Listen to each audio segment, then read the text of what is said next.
Bon, on va pouvoir débuter cette conférence. Bonjour à tous. Merci à tous d'être venus, de nous suivre, de nous soutenir. Ça fait toujours chaud au cœur de voir que autant de gens viennent, font le déplacement et nous accordent un peu de leur temps. On a eu un peu de mal, c'est vrai, avec Critique de la raison européenne, à reprendre le rythme des conférences cette année. Mais on s'est rendu compte qu'on avait créé quelque chose de trop intéressant, trop inédit pour ne pas continuer l'aventure. Grâce à vos dons et à votre soutien, on a continué, on a même évolué. Il se trouve qu'on a désormais un site web où vous pouvez retrouver toutes nos conférences. Voilà. Mais trêve d'autopromotion et venons-en à vous, Emmanuel Todd. Merci d'avoir accepté notre invitation. Ce n'est pas la première fois que vous venez nous rendre visite, il est vrai. Et à présent, votre relation à notre association n'est plus, disons, tout à fait anodine puisque vous avez vous-même écrit que vos 2 dernières conférences chez nous étaient à l'origine de votre livre « La lutte des classes en France au XXIe siècle ». Nous avons été très honorés, il est vrai, d'apprendre que nous avons pu participer à notre échelle à la compréhension et à la diffusion de vos idées, tant il est vrai que celle-ci... En fait, il m'a forcé à les faire sous la menace, pratiquement. Ça, il ne faut pas le dire. Donc j'étais totalement désactivé. Voilà. Eh bien, j'ai pu te réactiver. Tant il est vrai que chez vous, les idées ont une envergure presque supérieure à celle d'un intellectuel. Car vous êtes devenu dans l'esprit des gens une figure, un personnage, une icône presque, avec votre style et votre marque de fabrique. Tant que certains se prennent de passion à vous imiter, comme on imite une figure populaire. Bref, nous avons pu constater auprès de vous le pouvoir et la force que peuvent avoir les mots. Car au-delà de votre personne, c'est surtout votre indépendance à l'égard du pouvoir et vos analyses qui séduisent les gens. Un pouvoir qui montre actuellement, vous l'avez analysé, son enfermement dans une forme de centrisme autoritaire. Un pouvoir qui, à mesure que le soutien d'Emmanuel Macron décroît, croît dans la radicalité et l'autoritarisme. Les lois liberticides et la matraque, loin de la bienveillance et des belles promesses du nouveau monde. Car, si comme disait Lénine, le parti se renforce en s'épurant, le macronisme, lui, c'est l'inverse. Il s'affaiblit en s'épurant, en montrant son véritable aspect, son visage brut et par là même sa brutalité. Voilà donc cette brutalité que vous avez décrite, Emmanuel Todd, tout en soutenant le mouvement des Gilets jaunes depuis le départ, en relevant ces cruels paradoxes que les plus propres sur eux, les plus bienveillants en apparence, ont été intérieurement les plus satisfaits de la mise au pas, parfois dans le sang, des Gilets jaunes et autres opposants au pouvoir d'Emmanuel Macron. Pour percer le mystère Macron, vous revenez à Marx et à la lutte des classes. Lui qui disait de Napoléon III « Je montre comment la lutte des classes en France a créé des circonstances et des conditions qui ont permis à un médiocre et grotesque personnage de jouer le rôle de héros, disait-il. » Car comme Marx, avec ses outils, face à Napoléon III, vous, face à Emmanuel Macron, à travers différents concepts, ceux de fausse conscience, d'aristocratie stato-financière, nous en parlerons, ou bien de mise au pas, vous persistez à vouloir faire comprendre aux Français que la démocratie ne se résume pas à la face émergée de l'iceberg, à cette équation idiote répétée par trop de clercs et membres du gouvernement, comme quoi il a été élu, donc c'est la démocratie. Ainsi, vous postulez qu'il est indispensable d'analyser en profondeur les sociétés pour les comprendre, mais aussi qu'il faut penser les questions de souveraineté monétaire, d'indépendance nationale et les marges de manœuvre d'un régime pour vraiment le comprendre. Et vous l'expliquez vous-même dans votre conclusion. Dans un pays qui a perdu son indépendance, la reconquête de l'indépendance est la priorité absolue. Tout autre programme est une escroquerie. C'est peut-être ça le programme d'Emmanuel Todd. Mais je ne vais pas tarder à vous donner la parole.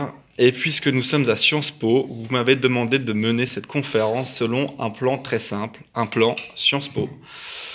On parlera dans un premier temps de l'économie. Si ça reste des plans Sciences Po, parce que moi j'étais à Sciences Po entre 68 et 71, donc peut-être ça a évolué. Ça a dû changer un peu. Ouais, c'est ça, hein. Mais bon, ça ressemblera à économie, société, politique et la France qui vient, la France en proie aux crises. Ainsi donc, le cœur de votre analyse en économie consiste à analyser la baisse du niveau de vie des Français. Je vais vous citer, je vais vous donner la parole pour que vous puissiez élaborer un peu ce propos. Actuellement, page 119, vous dites « La défaite actuellement se manifeste pour les classes populaires par une baisse du niveau de vie et une disparition de toute capacité à influer sur la décision politique. Que peut-on en dire ? Oui, alors la première partie du livre consiste en un réexamen fait de façon très sérieuse, mais à un rythme assez accéléré, de ce qui s'est passé entre Maastricht et la période la plus récente. Donc, j'essaie de revoir ce qu'étaient les évolutions objectives de la société française, en commençant par l'économie, puis l'évolution des catégories socio-professionnelles, l'évolution des niveaux éducatifs, l'évolution des mentalités. Donc c'est un livre d'histoire, en fait, fondamentalement. D'histoire du présent, ou d'histoire du passé très proche, mais c'est un livre d'histoire. Et je suis tombé sur quelques surprises.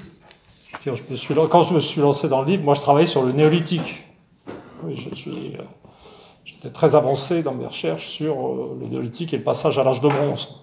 Donc j'ai vécu certaines de ces évolutions comme des surprises. Et la première chose qui m'a frappé, c'est que il y avait une sorte de décalage entre le discours sur le néolibéralisme, la montée des inégalités et toutes ces sortes de choses, et puis la réalité. C'est-à-dire la montée des inégalités, on ne la voit pas. On ne la voit pas, ou on la voit uniquement pour les 1% supérieurs. Sur ce plan, je ne fais que reprendre les conclusions de ce qu'on pourrait appeler l'école Piketty. Il n'y a pas de contradiction.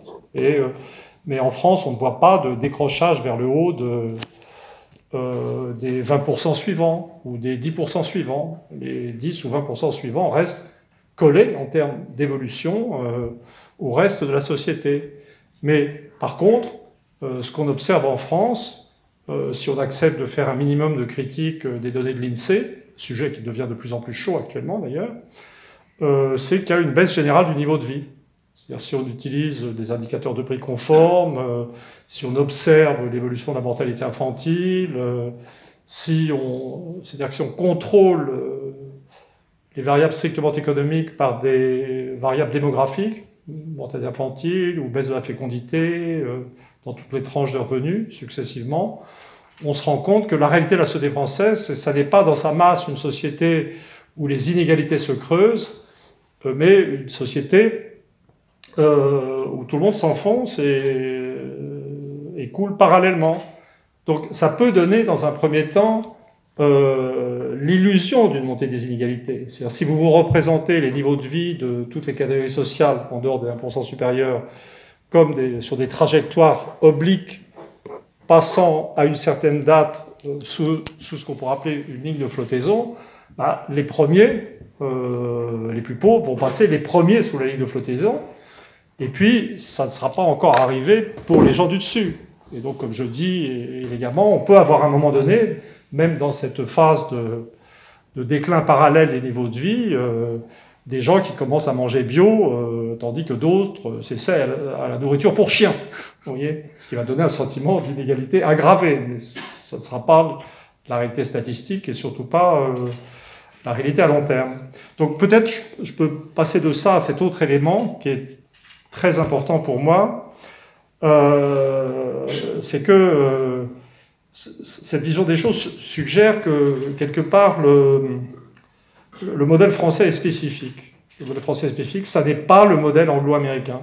C'est-à-dire qu'il y a eu un impact du néolibéralisme en France, il n'y a pas de problème, l'idéologie s'est répandue, les gouvernements ont essayé d'appliquer ces recettes, mais ce qui s'est passé en France est tout à fait différent. Donc la première différence qu'on observe, c'est que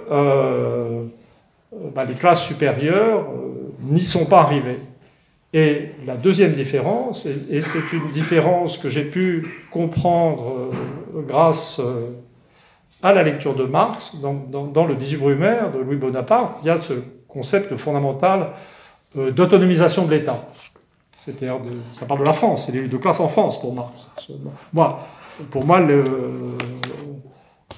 c'est très clair, Marx a repris le concept de lutte de classe d'historien français, il l'a appliqué à la France, c'était très bien, et puis ensuite il l'a généralisé, et ça n'allait plus du tout.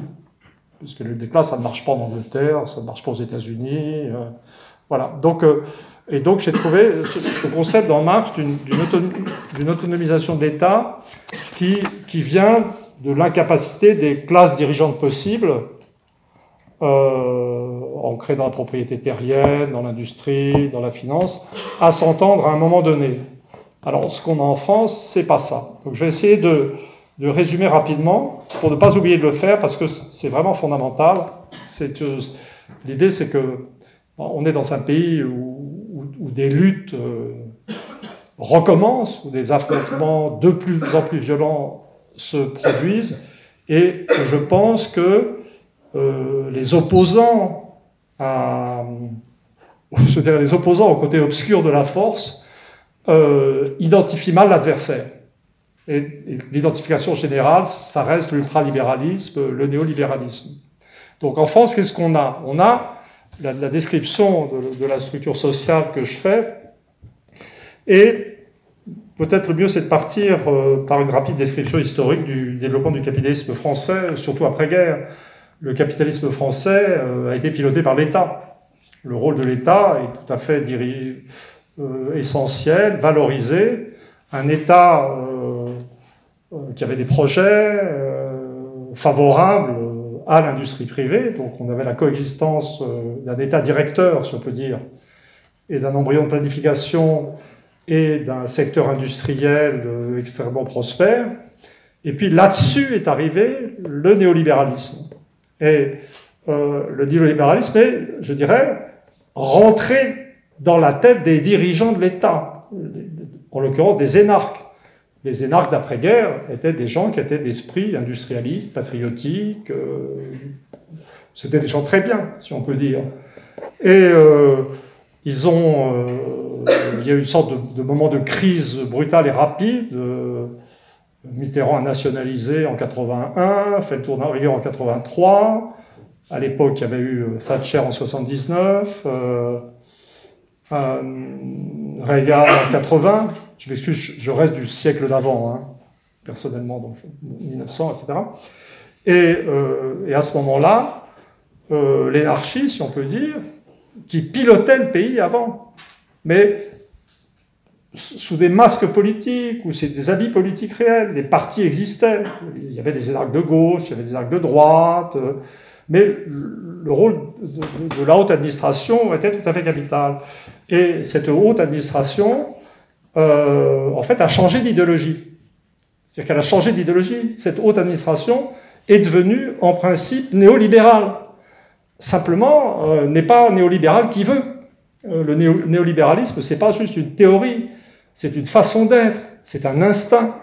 L'instinct du marché. L'instinct du marché, il est dans la culture anglaise. Il est dans la culture américaine, il n'est pas dans la culture des énarques. Donc, ils ont fait une sorte de pseudo-néolibéralisme, et croyant faire du néolibéralisme, ils ont fait à peu près le contraire. Et l'exemple central, je dirais, d'autoritarisme étatique de gens qui se pensent néolibéraux, ça a été l'invention de l'euro. Ashoka Modi, cet économiste indien ou américain, maintenant je ne sais plus comment dire. Oui, il est indien, mais il vit aux États-Unis, je crois, puis sa femme est américaine, enfin bon, voilà. A écrit un bouquin qui s'appelle The Euro Tragedy, dans lequel on voit très bien que ce qui allait avec le néolibéralisme, c'était la flexibilité monétaire. C'est-à-dire des monnaies, il y a des marchés monétaires, les monnaies doivent flotter, et les monnaies sont en gros, correspondent à des espaces nationaux, et la régulation néolibérale moderne, ça doit être le flottement monétaire. Et évidemment, l'euro est le contraire de ça. L'euro est typiquement une monnaie qu'on pourrait décrire rapidement, on ne peut pas passer trop de temps dessus, comme une monnaie étatique, qui veut dicter sa loi aux sociétés, aux nations, mais en aucun cas laisser les sociétés en liberté ou en situation de définir pour elles-mêmes les meilleurs ajustements économiques par le fonctionnement des marchés. Ça a été, je dirais, la manifestation fondamentale, la manifestation centrale du fait que les gens qui nous gouvernent ne comprennent rien, en fait, au néolibéralisme, au marché. Et donc ça a fini par produire une situation historique absolument invraisemblable. C'est-à-dire que ils emploient les mots du néolibéralisme, donc ils veulent flexibiliser le marché du travail, détruire le code du travail, ils adoptent le libre-échange, oui, très bien, mais tout ça en gardant une monnaie qui interdit les ajustements autonomes sur les marchés. Et le résultat de ce néolibéralisme, ce pseudo-néolibéralisme, que maintenant j'appelle colbertisme loufoque, en fait, a été d'aboutir à la destruction de l'industrie française. Et en fait, la destruction de la bourgeoisie industrielle française. Ces gens ont détruit la bourgeoisie française. Oui, c'est des trucs comme ça qu'il faut comprendre, qu'il faut saisir. Le livre est un exercice de dévoilement de la réalité, de sortie de la fausse conscience. Et donc le problème de la France, ça n'est pas des hyper riches du secteur privé. Tous les hyper riches en France rampent devant l'État parce qu'ils ont besoin des autorisations de l'État sur les réseaux télécoms et autres. La puissance régulatrice de l'État, même dans les régions, j'ai pu observer, dans les régions dynamiques de petites ou moyennes entreprises de Vendée ou de Mayenne, dans la région de Laval, une sorte de déférence vis-à-vis des énarques qui ne comprennent rien à la production, qui est tout à fait particulière. Et donc ce qu'on est en train de vivre en France, ça n'est pas du tout, ce qui a précédé l'arrivée de Macron, ça n'est pas du tout le triomphe du capitalisme néolibéral, dont Macron n'est nullement l'expression, c'est, je dirais, la destruction de l'économie de marché par l'État. Je serais tenté de dire, comme d'habitude, en fait. Comme d'habitude. C'est une tradition aussi, dans certaines phases de l'économie française. Alors, ça s'est accompagné, je dirais, d'une... Peut-être que je vais arrêter là sur l'économie. Vas-y. Ça te paraît bien? Non, c'est excellent. Continue. Voilà, bon. Continue. Parce que je suis sorti du schéma qu'on avait préparé. Donc... Ouais, bon, t'écoute. Bon, voilà. Et donc, premier effet du soi-disant néolibéralisme, etc., la construction de l'euro et la destruction de l'industrie et de la bourgeoisie industrielle française. Et donc le MEDEF, comme je dis, est maintenant devenu une pauvre chose qui quémande des subsides, et pas du tout la menace que ça pouvait être, ou la réalité que ça pouvait être quand j'étais jeune. Enfin, c'est vraiment très frappant.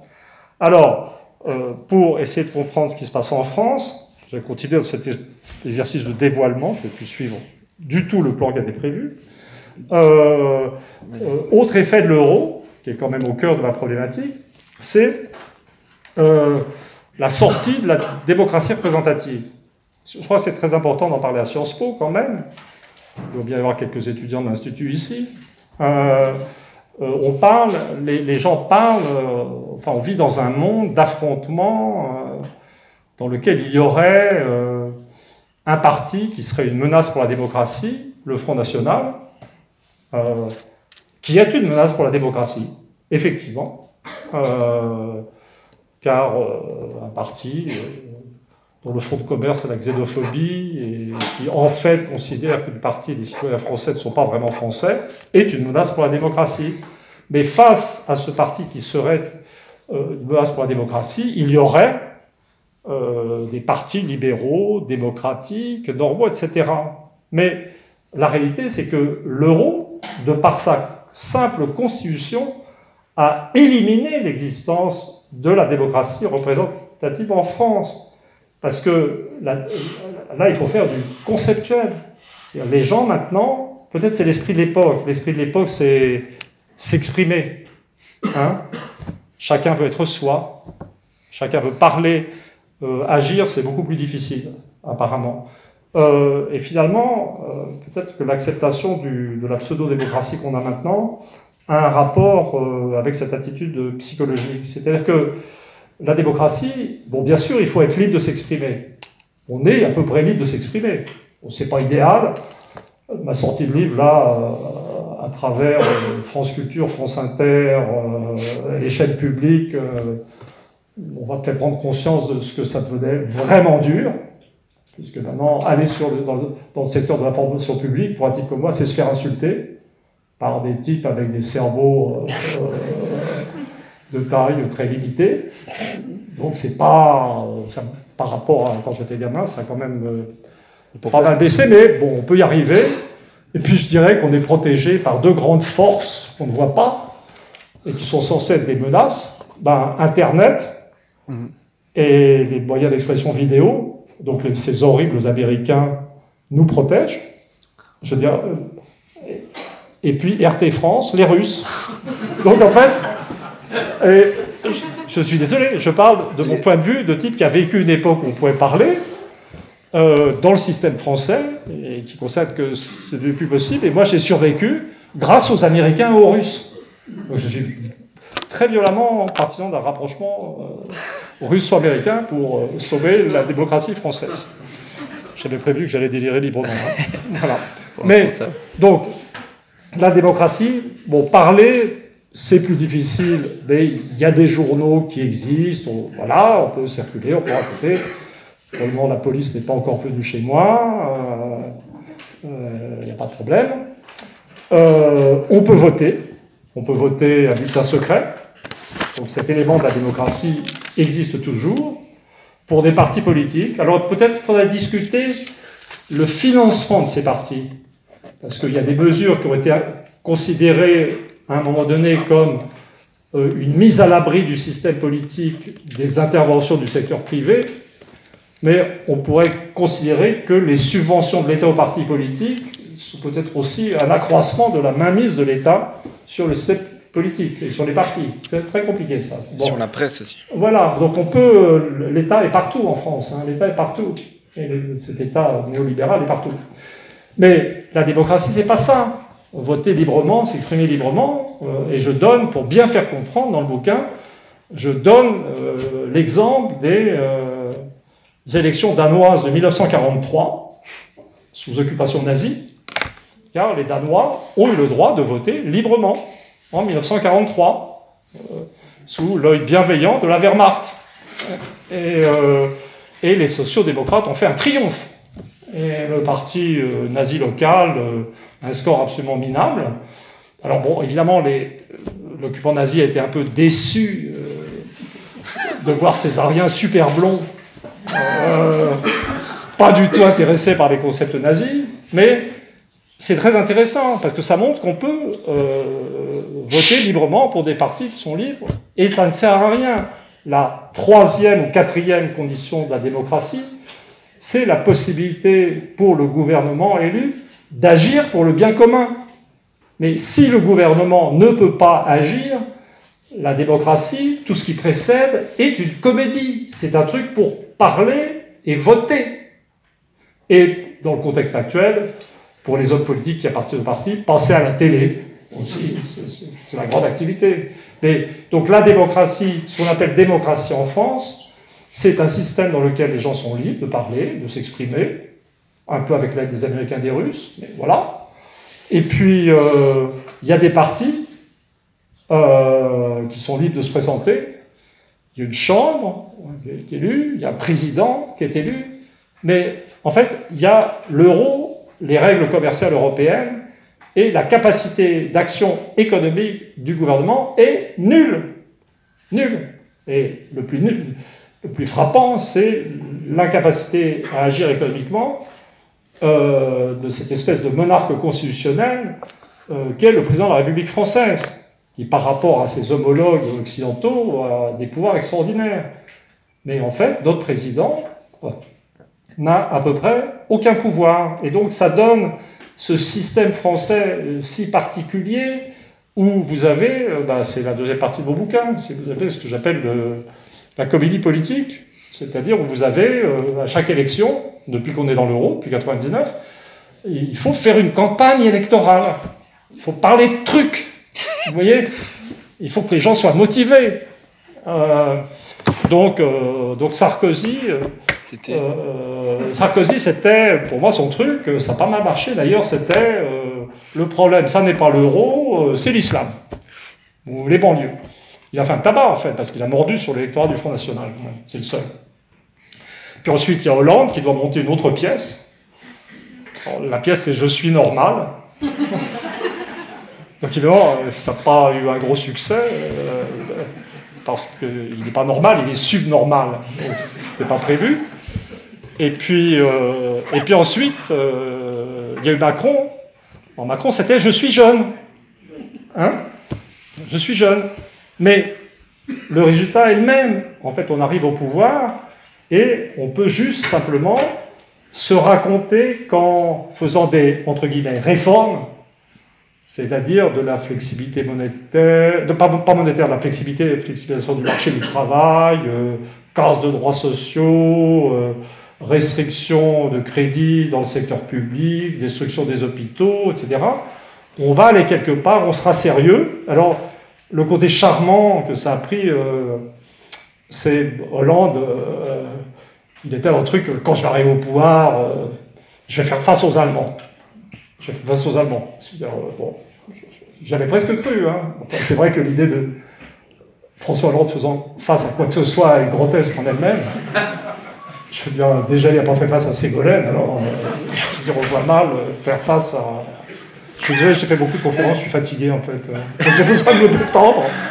Et puis, mais je crois que le plus touchant, c'était Macron, comment dire, si on est sage, les Allemands nous accorderont quelque chose. Donc vous voyez, une mentalité complètement infantile. Si on est un peu sage, un bon point, 10 bons points, une image. Vous voyez? Et ça, c'est pas connaître les Allemands, en fait. Hein? Les Allemands, ils négocient de façon raisonnable. Ce qui est à moi est à toi, et ce qui est à moi est à moi, et ce qui est à toi, on peut en discuter. Vous voyez? C'est un truc normal quand on est en position de force. Donc voilà, et donc ça donne ce jeu complètement faux, mais ce que les gens ne comprennent pas, c'est que ça fait déjà un bon moment que la démocratie représentative n'existe plus en France. Elle n'existe plus. Et donc, tout n'est qu'une vaste comédie. Alors là, on s'approche d'élections présidentielles, et donc la question c'est, ça va être quoi la comédie? Alors, on essaye de nous vendre un affrontement titanesque Le Pen-Macron, mais ça commence à poser des problèmes. Donc le journalisme est déjà en train de s'inquiéter de l'état de la verdure, des écologistes. Voilà, vous voyez, c'est ça le système français. Alors, pour terminer sur la réalité du système français, puis ensuite on reviendra à ton questionnaire, Macron, c'est vrai que ça n'était pas que la jeunesse. Et d'ailleurs, comme j'avais eu l'occasion de le dire une fois, mais je suis trop content, alors je le répète, Macron, c'est comme Thatcher, en plus vieux et moins viril. Mais ça n'est pas que ça. Ça n'est pas que ça. Macron, il est arrivé à un moment donné où les gens commençaient à se lasser, visiblement, du jeu des partis. De ces partis qui faisaient des campagnes et puis qui ensuite faisaient le contraire. Ça avait commencé sous Chirac, en fait, avec la fracture sociale. Et puis le truc de Sarkozy, et puis Hollande. Et en fait, Macron est arrivé grâce à l'implosion du système des partis. Et c'est l'implosion du système des partis. Il a été le premier des énarques. Bien entendu, Macron n'est pas du tout le représentant du capitalisme mondialisé. Il fait partie de l'interaction qui existe habituellement entre Bercy, le ministère des Finances, et le secteur bancaire, avec prédominance de l'inspection des finances. Mais il est arrivé au pouvoir, et donc sa formation, c'est la vérification des comptes publics, les trucs habituels. Mais il est arrivé au pouvoir à un moment donné où le système des partis s'effondrait. C'est là que le concept de Marx d'autonomisation de l'État devient absolument capital. Macron, c'est le président qui était, qui exprimait d'une certaine manière, comme d'habitude, la toute-puissance de l'euro et l'impuissance du gouvernement français, mais c'était le premier de la haute administration qui pouvait gouverner sans contrôle de partis politiques. C'est-à-dire que ce qu'on a avec Macron, c'est la haute administration libérée du contrôle des partis.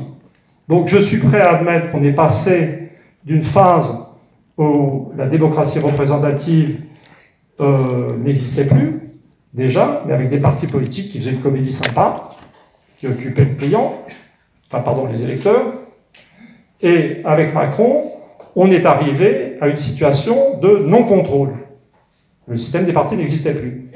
Donc il y a en plus la personnalité de Macron, il y a l'effet de surprise. C'est vrai que quand même son arrivée au pouvoir dans des conditions exceptionnelles a créé un effet de souffle et qu'il y a eu une sorte, pas simplement une autonomisation de l'État, mais une sorte, je dirais, d'emballement psychologique, de sentiment de toute puissance de l'autre administration. Et c'est, je crois, ce qui explique ce qu'on vit depuis que Macron est au pouvoir. C'est-à-dire pas du tout une folie néolibérale, mais une toute-puissance de l'État ayant à sa tête des gens qui pensent agir sans contrôle n'est pas le mot. Les vrais patrons, c'est les Allemands quand même. Donc, sans contrôle dans la société française. Donc ils ont, comment dire, je pense, peut-être je vais te laisser parler un petit peu. Non, vas-y. Non, ça va? Vas-y, ouais. continue. Voilà, non, oui, T'es bien lancé. Oui, je suis là, tu penses, ouais. C'est un miracle. Je vous prie de m'excuser, je sors d'une tournée en province très fatigante. Bon, voilà. Donc, Macron, obviously, et alors, ce que je cherche à comprendre au stade actuel, c'est que c'est le comportement de ce groupe dirigeant. Moi, j'ai été formé en Angleterre, je suis tradition empirique. Ce qui m'intéresse, c'est les faits. D'ailleurs, j'essaye de dire des faits par opposition à des représentations, à sortir de la fausse conscience. Et si on regarde la façon dont se comportent les gens qui nous gouvernent, ce qu'on observe, c'est une action de plus en plus agressive et violente sur la société. C'est-à-dire quelque chose de... il y a d'abord eu l'épisode Gilets jaunes, où on s'attaque aux moyens d'existence des plus faibles dans la société, et on crée une sorte de, je veux dire, de révolte défensive, qui a été le magnifique épisode des Gilets jaunes. Ce qui est très très étonnant, c'est que ça ne les ait pas calmés. En fait, je veux dire, c'est tout à fait stupéfiant. Et puis, là, ça n'est pas dans mon livre. J'ai un chapitre complet sur les Gilets jaunes. L'épisode auquel on est maintenant, qui est l'épisode des retraites. La réforme des retraites, qui est, si on y pense vraiment, est je veux dire, quelque chose de stupéfiant dans sa violence et dans son irrationalité. C'est-à-dire que je ne veux pas savoir dans quel cerveau fumeux est née l'idée de retraite à points, mais il est bien évident que l'idée d'appliquer une règle, entre guillemets, universelle, j'aime pas appliquer le mot universel, à une société qui garde malgré tout une certaine complexité, et je dirais, est un projet qui est presque d'essence totalitaire. Les gens ont des espérances de vie différentes, les gens ont des métiers différents. En fait, ça n'est pas, je veux dire, ça n'est pas concevable. Et ils se sont lancés là-dedans, ce qui est déjà tout à fait extraordinaire. Rien ne semble pouvoir les arrêter. Rien ne semble pouvoir les arrêter. Et ils en arrivent même maintenant à être sur le point de voter une loi qui n'est pas définie. Puisque le système du point, le point doit être défini par un indicateur statistique qui n'existe pas. Ça c'est des trucs qu'on va trouver dans l'histoire de l'Allemagne nazie ou dans l'histoire du stalinisme, mais pas en France. Vous voyez, je dramatise un petit peu, hein. C'est pour faire comprendre. Il faut forcer un peu le trait pour faire comprendre. Et alors, en fait, je me dis, mais pourquoi tant de haine? Puisqu'en fait, ça n'a pas de... Il n'y a pas d'urgence, en fait, sur la question des retraites. Il n'y a pas d'urgence. Il n'y a pas de... il n'y a aucune raison de se lancer dans un projet d'une telle violence, contre une telle opposition, contre son propre électorat, puisque Macron n'a pas été élu par les startups, mais il a trouvé la majorité de son assise dans le secteur public. Les profs ont voté Macron massivement. Pourquoi détruire la retraite des professeurs, qui étaient déjà les plus mal payés d'Europe, du Nord en tout cas? Il n'y a pas de... Vous voyez, ça ne suffit pas, il ne suffit pas de s'indigner sur la violence, de s'indigner sur l'incompétence du projet. En fait, l'idée que... Car j'ai un peu polémiqué avec l'INSEE ces derniers temps, à propos des indicateurs de prix, etc. Mais l'idée que l'INSEE, dont il devient déjà évident que ces indicateurs de prix sont pourris, va nous proposer dans des délais raisonnables un indicateur d'évolution des revenus qui, de mon avis de statisticien, n'est pas calculable en fait. On va s'apercevoir que c'est pas calculable en fait. L'indice des salaires, c'est déjà difficile, mais l'indicateur de revenus, ça n'est pas calculable, on va s'en apercevoir. Et on dit, mais pourquoi? Et alors, là, j'ai une hypothèse, c'est que qui va vous montrer, je l'ai déjà dit ailleurs, mais je ne me lasse jamais de le dire, que je suis vraiment sensible au problème des classes dirigeantes, au problème des classes supérieures, même au problème des gens riches, et que je suis un homme fondamentalement bon et paisible. C'est que on peut voir, et je décris la société française comme organisée selon une cascade de mépris descendants. Vous voyez, donc le premier mépris auquel on pense, en sociologie politique ou historique, c'est ce qu'on appelle le mépris du petit blanc pour les gens bronzés. Donc ça va être le mépris de l'électeur ouvrier du Front National pour les immigrés et leurs enfants. Et puis j'interprète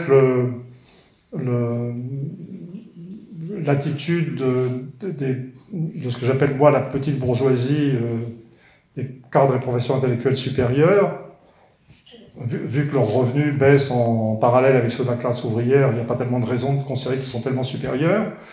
Ils sont en échec autant que les ouvriers, et eux, ils se rabattent sur une sorte d'attitude de petit blanc au deuxième degré. Si on peut dire, ils se mettent à mépriser le prolo Front National, comme le prolo Front National méprise les immigrés. Mais c'est là qu'il faut aller au bout de la séquence et essayer de se mettre à la place des gens qui sont en haut de la structure sociale, ceux que j'appelle l'aristocratie stato-financière. Ce sont eux aussi des gens qui sont en échec et qui vivent dans l'humiliation. Ce sont des gens qui, il y a une décennie, 2 décennies, négociaient à parité avec les Allemands. Ils étaient la moitié des maîtres, ou le tiers des maîtres, si on compte les Anglais, du continent européen. Ils représentaient quelque chose de très substantiel. Et depuis la grande récession, 2007, on s'est aperçu que l'industrie française était détruite et que les Allemands, pour parler comme Macron, avaient le pognon. J'essaie de m'exercer à avoir l'élégance verbale de notre président. La classe dirigeante française ne dirige plus. Je veux dire, ils sont aux ordres. Et en fait, dans le système européen, nos dirigeants représentent, d'une certaine manière, des petits blancs au 3e degré. C'est difficile d'imaginer tous ces gens pleins de morgue et de haine et de violence. Non, quand on dit haine et violence, c'est moins difficile d'imaginer, en fait. On commence à sentir les choses. Je veux dire, si vous faites l'hypothèse, ou si vous acceptez l'interprétation que je viens de donner d'une aristocratie stato-financière française qui vit dans l'humiliation permanente, dans l'échec permanent, échec de ses politiques économiques, déficit du commerce extérieur, Allemands qui ne les prennent plus au sérieux et qui rigolent d'eux dans leur dos ou pas dans leur dos. J'ai peur je ne veux dénoncer personne, mais ils sont fort maltraités, ces gens, par leurs homologues allemands, eh ben, on peut faire l'hypothèse que, eh ben, attitude de petits blancs au 3e degré, ils se vengent sur la population française de leur propre humiliation. Mais eux, je dirais, à la différence de la petite bourgeoisie, cadre des professions intellectuelles supérieures, à la différence des ouvriers qui votent Front National, ils ont un vrai pouvoir. Donc ils ont une capacité d'agression contre la société française qui est sans commune mesure. Et je pense que c'est ça qu'on est en train de vivre actuellement. C'est-à-dire qu'on a une classe dirigeante, aristocratie stato-financière, qui se venge sur la population de son propre échec. Et si vous avez ce modèle, vous pouvez comprendre ce qui se passe actuellement avec cette histoire de retraite. C'est ce que tu appelles la France en mode aztèque. Voilà. Alors, pour moi, j'aime bien m'envoyer des fleurs. Hein. Je le fais volontiers parce que chez moi, je ne suis pas traité comme ça. Donc j'ai pris l'habitude de me faire des compliments à moi-même.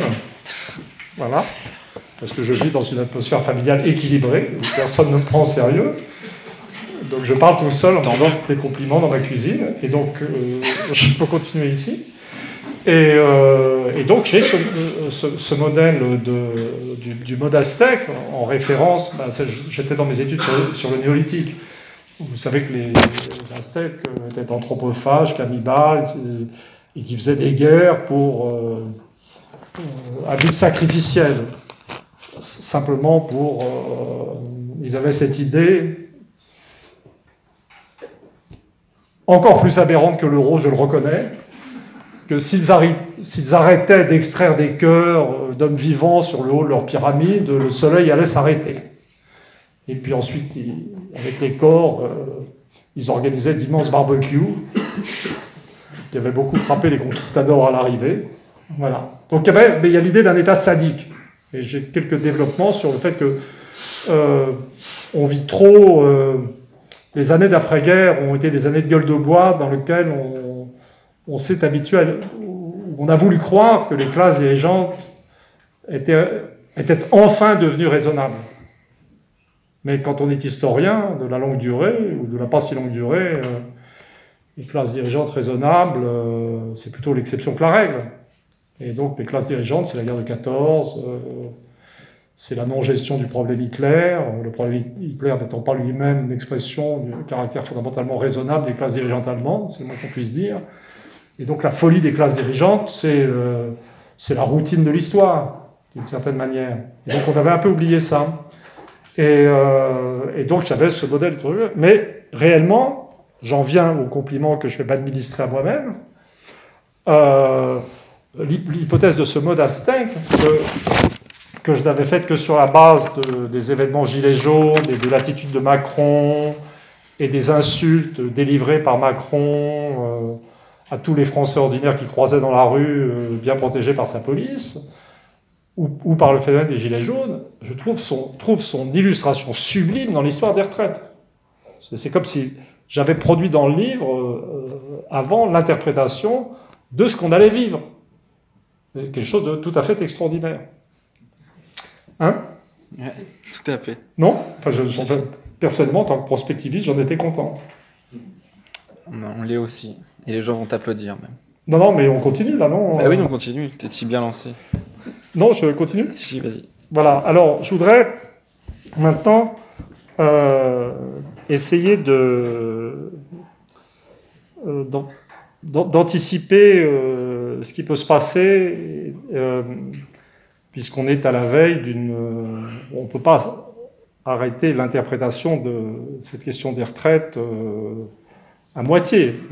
On est au bord d'un vote, nous sommes menacés du 49-3, censé être une sorte d'arme atomique qui détruirait encore plus la démocratie, qui n'existe plus. Donc, vous voyez, donc, je suis dans autre chose. Et je voudrais dire ce que je pense moi-même sur le fond de cette histoire. Je pense que ça va nous nous lancer à un niveau supérieur d'irréalité et d'irrationalité. Mais moi, je ne travaille pas. Alors, je reconnais que l'histoire s'accélère et que je n'attendais pas une vérification aussi rapide de ce modèle aztèque. Mais dans mon livre, je parle d'un cycle sociétal de 50 ans allant de mai 68 à 2018 et du début d'un cycle de 50 ans de lutte des classes, je dirais, motivé par la baisse du niveau de vie, l'échec de l'euro, processus très complexe, puisque les gens n'ont toujours pas compris que c'était l'euro. Mais ce que j'ai en tête quand je parle de remontée des luttes des classes, c'est un cycle de 50 ans, quelque chose dont je ne verrai pas l'issue. En fait, je suis démographe quand même, donc je pense que la probabilité que je vois l'issue de ce cycle est égale à 0. En fait, si on voit les choses comme ça. Donc ce que je dis n'est pas pour tout de suite forcément, mais on devrait passer à un autre niveau d'accélération. C'est-à-dire que ce qui semble le plus probable, c'est que la Chambre va voter cette loi. Alors, on nous dit qu'il y a des modalités différentes qui n'en sont pas. C'est-à-dire, si elle la vote, les députés la votent, mais si le gouvernement présente le 49.3, les députés votent aussi.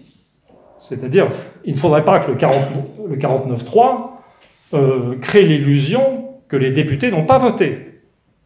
C'est-à-dire que tout député qui ne votera pas la censure, et j'inclus les abstentionnistes, reste de cours de Sciences Po, puisqu'il faut la majorité absolue des membres de l'Assemblée nationale pour que la censure soit votée, tous les gens qui ne voteront pas la censure auront voté la réforme des retraites.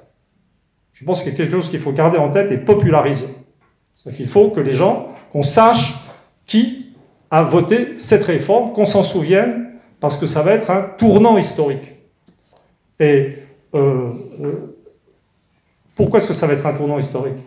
Parce qu'il n'est pas concevable que cette loi soit constitutionnelle. Je ne peux pas imaginer, et à un certain niveau, je ne fais même pas allusion à ce qu'a déjà pu dire le Conseil d'État. Je ne m'intéresse même pas a priori à ce que dira le Conseil constitutionnel dans la vérification du caractère constitutionnel de la loi. Je ne peux pas imaginer qu'une loi qui ne définit pas vraiment ce dont elle traite soit constitutionnelle. Ce qui veut dire que, en termes, je ne suis pas... Moi, j'avais 9 sur 20, je crois, en droit constitu à Sciences Po, un peu limite, donc ne me faites pas trop confiance.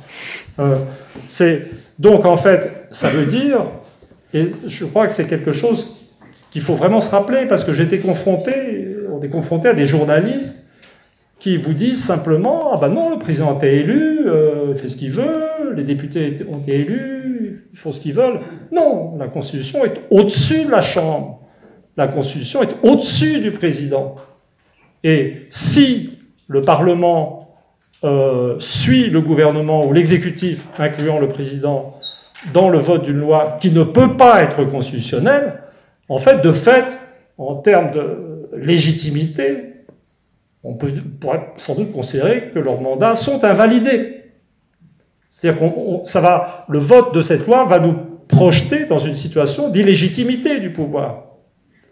Alors, je vous rappelle les sauvegardes habituelles, si vraiment ça tourne vinaigre, c'est le président du Sénat, qui est habilité à se... Voilà, donc voilà, je dis comme ça. Mais ça, c'est pour rire. Mais ça veut dire qu'on va passer à un stade supérieur d'irrationalité. C'est-à-dire qu'on va entrer dans un monde, simplement, où les notions de constitution, de légalité, de légitimité, n'auront plus de sens. Et c'est pour ça que je me suis permis de dire que, en fait, le vote de cette loi sera de fait un coup d'État, au sens technique, moderne, d'un coup d'État. Et que, je pense, j'ai réfléchi à des parallèles, en fait, sur des choses que Mais encore une fois, je suis dans la spéculation, je ne suis pas dans... je ne prétendrai pas être un grand constitutionnaliste, mais je pense qu'il y a un travail de réflexion à entamer sur les champs, sur le sens de ces actes juridiques ou pseudo-juridiques. La bonne comparaison qui me vient à l'esprit actuellement pour le vote de ce texte qui ne peut pas avoir de sens, qui va déstabiliser le système social français et faire vivre la population dans l'incertitude, dans l'apparence de la légalité, je pense que ça va beaucoup ressembler, pour les historiens du futur, au vote des pleins pouvoirs à Pétain. Vous voyez ? Qui n'a pas été oublié immédiatement, puisqu'après la guerre, les députés qui l'ont voté ont été frappés pendant un certain nombre d'années d'inéligibilité. Mais ils avaient des excuses, quand même, c'était pendant la débâcle. Les députés actuels n'ont pas d'excuses, parce qu'ils s'apprêtent à commettre un acte contre la sécurité sociale des Français et contre ce qui me semble être la légalité constitutionnelle, d'une très grande importance. Mais je pense vraiment qu'il faudrait mettre des constitutionnalistes au travail sur la question pour savoir comment gérer cette chose. Bon, ça fait un genre d'exposé, ça, non? Ouais, et t'as bien mérité des applaudissements.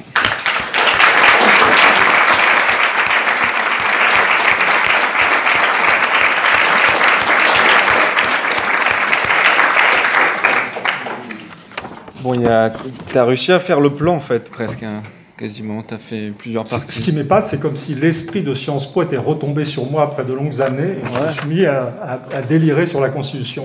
Ouais, t'as tenu ton plan, t'as fait... Moi, je devais supporter les cours de Vedel, ici. Vous savez même plus qui c'était, mais non... C'est bon. Oui. Bon, vas-y. Donc, on a quasiment tout traité, mais il y a quand même quelques petits points sur lesquels j'aimerais qu'on revienne, avant de donner la parole au public. Dans ta typologie de ta stratification sociale, il y a une catégorie qui a un rôle clé, c'est celle de la petite bourgeoisie CPIS. Moi, il y a quelque chose qui m'a vachement intéressé, c'est quand tu as parlé du rôle des profs notamment. En fait, tu expliques que cette petite bourgeoisie, c'est 20%, c'est ça ? 20%, en gros, c'est eux qui... Mais les profs ne sont que la moitié. Sont que la moitié. Une partie, une ou partie, même pas la moitié, une petite partie. Une grosse petite partie. Mais t'expliques qu'en gros, ces gens-là, c'est ceux qui ont globalement voté Macron. Mais que... les agrégés ont voté Macron à 50%. Voilà, pour les profs. Mais qu'il peut y avoir des sortes de failles, en fait, dans ce groupe-là, et des gens qui s'en détachent. Et en s'en détachant, notamment les profs, avec la réforme des retraites, ils vont faire vaciller le socle Macron, une espèce de bloc d'en haut. Là.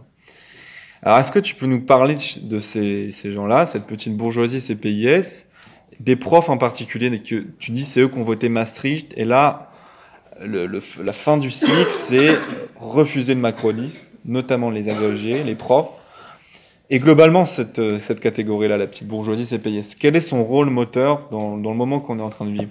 C'est-à-dire qu'il y a eu un moment dans l'histoire, quand j'avais écrit un bouquin qui s'appelait L'illusion économique, dans la deuxième moitié des années 90, dans lequel j'avais noté que la variable pertinente pour comprendre la structure sociale devenait le niveau éducatif. En fait, que selon qu'on avait fait des études supérieures ou pas, on se pensait supérieur ou non, et tendanciellement, la plupart des sociétés occidentales se dirigeaient vers des structures où il y avait, dans les jeunes générations, 30% de gens qui faisaient des études supérieures. Et c'est pas tellement que les gens se sentaient supérieurs parce qu'ils avaient fait des études supérieures, c'est pas seulement ça, c'est qu'ils commençaient à représenter une masse telle qu'ils pouvaient vivre entre eux. Et donc une certaine forme de... Pour moi, le problème du séparatisme... c'est pas les musulmans, c'est ça. Et le premier séparatisme social, ça a été le séparatisme des éduqués supérieurs. Mais il y a eu une époque où cette éducation plus avancée correspondait à des avantages économiques, malgré tout. Il y a eu une époque dans l'histoire des sociétés occidentales où quand on faisait des études supérieures, on s'en sortait mieux. Il n'y avait pas de problème. Et ce qui est caractéristique de la période, et ça c'est commun à l'ensemble du monde occidental, c'est que je dirais que dans un pays comme la France, l'étude supérieure, elle ne protège plus, chez les jeunes, elle ne protège plus elle protège du chômage encore un peu, mais pas de la baisse du niveau de vie en fait, et de conditions de travail de plus en plus pénibles. Et là, on est, je dirais, dans une situation transitionnelle, assez classique pour un marxiste que je ne suis pas, dans lequel il y a un phénomène de retard des mentalités sur l'évolution économique. C'est-à-dire que l'évolution économique, c'est une érosion de ce groupe supérieur en termes de revenus, de privilèges, particulièrement dans ses couches les plus jeunes. Mais sur le plan mental, le sentiment de supériorité est resté là. Et je crois que c'était très visible pendant le mouvement des Gilets jaunes. Je veux dire, c'était définir l'attitude de la population vis-à-vis du mouvement des Gilets jaunes est quelque chose d'assez complexe, parce que 70% des gens étaient favorables, et même au moment les plus durs, quand il y avait les manifs les plus durs sur les Champs-Élysées, des dégradations vraiment importantes. Donc ça semblait trahir une sorte de conscience unitaire de la nation contre son groupe dirigeant qui était en cours d'émergence.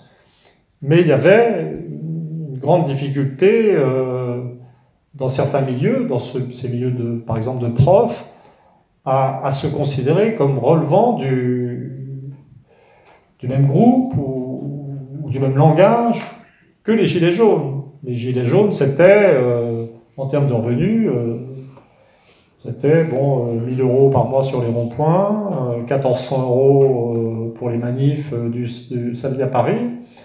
Et je me souviens d'une discussion ahurissante en Bretagne. J'étais faire une conférence, et il y avait les gens qui m'avaient invité, c'était des profs ou des retraités, en fait des gens comme moi, au fond, hein. Parce que la petite bourgeoisie CPIS, c'est moi. Hein. Moi, je suis pas dans l'aristocratie stato-financière, hein, ça c'est clair. Bon. Et je le regrette, je le déplore. Chaque mois. Et ces gens, très sympa, on avait des dîners,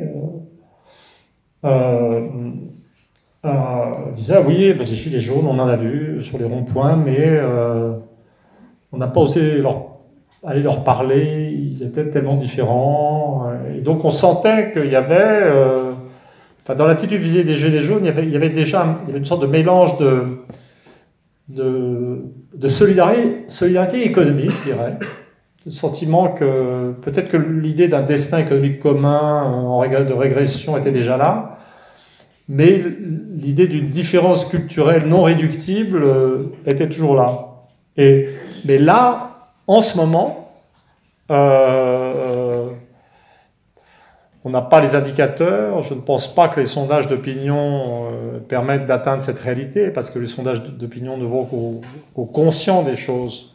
La sociologie doit aller à l'inconscient. Je dirais qu'on est dans une phase d'effondrement de ces clivages. D'effondrement de ces clivages. Et ce qui est arrivé aux professeurs, qui étaient parmi les plus forts soutiens du macronisme, et qui ne le sont plus, en fait, dans les sondages. Les intentions de vote pour Macron sont terriblement droitisées, déplacées vers les vieux, vers un électorat de droite beaucoup plus traditionnel. Je pense que le corps enseignant, qui est stratégiquement vital dans les évolutions idéologiques, les enseignants, c'est la culture, c'est l'éducation, enfin, c'est l'instillation de l'esprit de rébellion dans les élèves. Tout ça devrait bouger très vite. Alors, j'ai peur que ça ne bouge pas assez vite pour influencer dramatiquement les résultats des élections de 2022. Mais on sent comme un... Je voudrais dire une chose quand même qui me hante, c'est que l'un des trucs qui est quand même vraiment très déprimant, qui me rend triste dans cette histoire de retraite, c'est que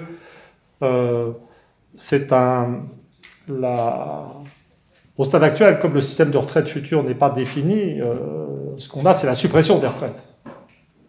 Le seul truc dont on soit sûr, c'est que le système de retraite est supprimé. Et ça, les gens ont compris.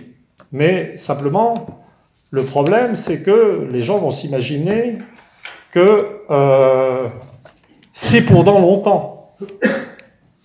C'est-à-dire, vous voyez, et donc les gens vont apprendre, les jeunes, il y en a pas mal ici, beaucoup d'entre vous seront au minimum vieillesse, peut-être pas si vous faites Sciences Po, mais c'est pas, ça va être dur, mais je dirais que la retraite pour les gens concernés, c'est comme la mort, c'est très loin. Et l'être humain a une sorte de prédisposition naturelle, et d'ailleurs souhaitable, à pas sans arrêt penser à sa propre mort. Hein? On est d'accord? Vous imaginez une humanité conscientisée en permanence à ce qui va lui arriver au final, invivable. Je suis certain qu'on a un sous-programme en nous qui nous permet de penser à autre chose la plupart du temps, et de vivre plus ou moins heureux. Mais le problème de la retraite, ça va être une version. Bon, le système social français, c'était, des dernières années, on entre sur un marché du travail très dur, et puis, au bout, il y a la retraite, et on a un certain nombre d'années de paix en attendant le départ définitif du système social, si on peut dire. Voilà. Maintenant, ça va être l'anxiété jusqu'à la mort. Mais c'est loin quand même, la retraite. Et je pense que et j'ai peur que les jeunes les plus concernés, les actifs les plus concernés par cette réforme, finalement arrivent à repousser l'idée de ce qui va leur arriver plus tard, comme ils repoussent très naturellement l'idée de la mort. Les choses retombent. Et on aura d'ailleurs en plus, et c'est vrai qu'ils seront les derniers touchés. Et je dirais que le gag suprême, si on peut dire, c'est que peut-être ça a changé, mais la dernière fois qu'on m'a fait le pitch sur les sondages, c'est bien entendu les gens qui sont déjà retraités, qui acceptent le mieux le changement du système de retraite. Ça paraît logique. Moi, je sais ce que je touche comme retraite. Hein? Mais en fait, les jeunes vont être touchés dans très longtemps. C'est pas pour tout de suite. Et regardez quel est le comportement de Macron. Le plaisir de Macron, visiblement, c'est de taper sur les gens qui l'ont soutenu. Il a trahi Hollande. Il trahit les professeurs. Hein? Et donc, quand le système de modification des retraites sera voté dans l'impatience, parce que l'acte sadique ne se réalisera que trop loin dans le futur, immédiatement, il va taper sur les retraités actuels. Et donc, je pense que les premiers punis, en pratique, pour cette réforme des retraites, ça va être les retraités actuels, dont moi, mais il l'avait... en fait. Vous voyez? Ça sera la sorte de revanche de la morale. Mais il l'avait déjà fait avec la CSG, de taper sur les vieux. Quoi. Oui. Tu vois, c'est... Oui, Et pourtant, il continue de le soutenir. Oui, alors c'est nouveau. Alors oui, écoute, alors là, on fait de la recherche, je sais pas, mais il faudrait... Mais comme j'ai déjà eu l'occasion de le dire, le rapport de Macron aux vieux est très spécifique. Hein. Qu'est-ce que tu veux dire par là? Non, on avait dit qu'on faisait un truc sérieux. Ouais, on va rester là. On va pas parler... Moi, je suis de la génération 51. Non, on va pas plus loin. Et on va pas parler de la génération 53. Voilà, bon, tout le monde aura compris. Je pense qu'on va passer la parole à la salle. Il y a peut-être des questions. Si on n'a pas, je continue, mais ouais. Vas-y. Oui, d'abord, j'avais vous exprimer la gratitude pour cette éruption d'un seul coup dans le débat public avec ce livre. J'ai vraiment eu un sentiment d'un très fort soutien, en fait, le sentiment de se dire, tiens, pour la première fois, il y a quelqu'un qui vient d'en haut et qui délégitime cette bande au pouvoir et qui relégitime l'ensemble d'une intelligence populaire. Et ça a été un bol d'air, mais vraiment magnifique. Donc il y a une sorte de gilet jaune de la pensée là qui est venu et qui nous a fait vraiment beaucoup de bien. Moi, je vais vous dire, hein, il y a des copains qui m'ont envoyé des photos avec des gilets jaunes, avec certaines de mes citations. Non. Si, c'est parce que dans le bouquin, il y a une théorie dont je suis très fier. Alors, j'étudie l'évolution éducative. Alors, je reconnais qu'elle n'est pas très rassurante, hein, puisque je date à 2030, le moment où le niveau éducatif médian de la population va commencer à baisser. Il a commencé à baisser dans les jeunes générations, mais comme celui des générations moyennes est très élevé, que celui des vieux est beaucoup plus bas, enfin, c'est compliqué. Alors, il y a une note quand même, puisque moi, je vois... je suis pas dans les modèles Guilluy, Fourquet, Fourquet est un pote, hein, on va débattre demain, on va se marrer, je suis sûr, mais je suis pas dans les modèles de fragmentation de la société. Toutes les évolutions que je vois sont plutôt des trucs homogènes, c'est-à-dire que, par exemple, l'éducation, c'est bien, le niveau baisse, mais il baisse pour toutes les catégories sociales. Donc le niveau en calcul, à 10 ans, des enfants de cadre supérieur baisse presque aussi vite que celui des ouvriers, ce qui est quand même rassurant, d'une certaine manière. Je veux dire, la démocratie vit de manière un peu régressive. Et puis, il y a cette chose quand même formidable, j'en viens vraiment aux gilets jaunes, pour moi ça m'a fait vraiment quelque chose, il faudrait que je retrouve cette photo, c'est que, vous savez, le grand truc en France, c'est l'idéal, ou ailleurs, c'est l'idéal méritocratique. Méritocratie est perçue comme un truc positif en France. Et en fait, l'inventeur anglais du concept, qui était un sociologue génial, qui s'appelait Michael Young, il a écrit un petit bouquin qui s'appelle The Rise of the Meritocracy, et il disait, mais non, ça va être horrible, parce que avant, on avait des inégalités qui étaient dans l'économie et dans des statuts de naissance dont les gens n'étaient pas responsables, mais quand le système éducatif va trier tout le monde en fonction des performances scolaires, eh ben, les gens qui seront en haut se penseront supérieurs et les gens qui seront en bas se penseront inférieurs. Et donc, on va obtenir des systèmes où l'acceptation de l'inégalité sociale est de plus en plus grande. Vous voyez, je me rapproche de votre sujet. Et en fait, moi je pense que, quand même, pendant les 30 glorieuses années qui ont suivi, d'une certaine manière, la machine méritocratique a fonctionné. C'est-à-dire que c'est vrai que les gens d'origine bourgeoise ont su se protéger et qu'il y a eu de la reproduction sociale au sens de Bourdieu. Mais comme les places augmentaient en nombre, les milieux populaires se sont fait pomper de leurs individus ou enfants scolairement doués et donc étaient dans une certaine mesure désarmés. Je ne dis pas intellectuellement, je dis scolairement. Parce que c'est toujours, vous voyez. Et là, comme grâce à l'euro et au règlement de l'Europe, on est dans une société totalement bloquée, il n'y a plus de mobilité sociale, il n'y a plus de mobilité scolaire, chaque groupe se referme sur lui-même, donc tout le monde dit, mais c'est affreux, il y a de moins en moins de fils d'ouvriers à Polytechnique, c'est vraiment terrible, le monde est de plus en plus injuste. Certes, si on accepte l'idéal méritocratique, mais vous pouvez voir les choses d'une autre manière et vous dire que les gens d'en bas, les milieux populaires, se remplissent de types intelligents maintenant et sont en cours de réarmement intellectuel. Vous voyez?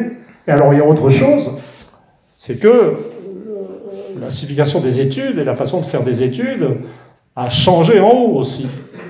C'est-à-dire que maintenant, c'est petits cours et compagnie, etc. Et c'est plus très sûr, le niveau de conformisme est devenu tel que c'est plus très sûr que les éducations supérieures recrutent vraiment les meilleurs. Alors, ici à Sciences Po, je ne peux pas m'empêcher de parler de l'ENA. Moi, Sciences Po, personnellement, m'a beaucoup appris. J'ai compris tard, mais ça m'a beaucoup apporté, Sciences Po. Hein. Mais évidemment, je n'aurais pas commis la folie d'essayer d'intégrer l'ENA.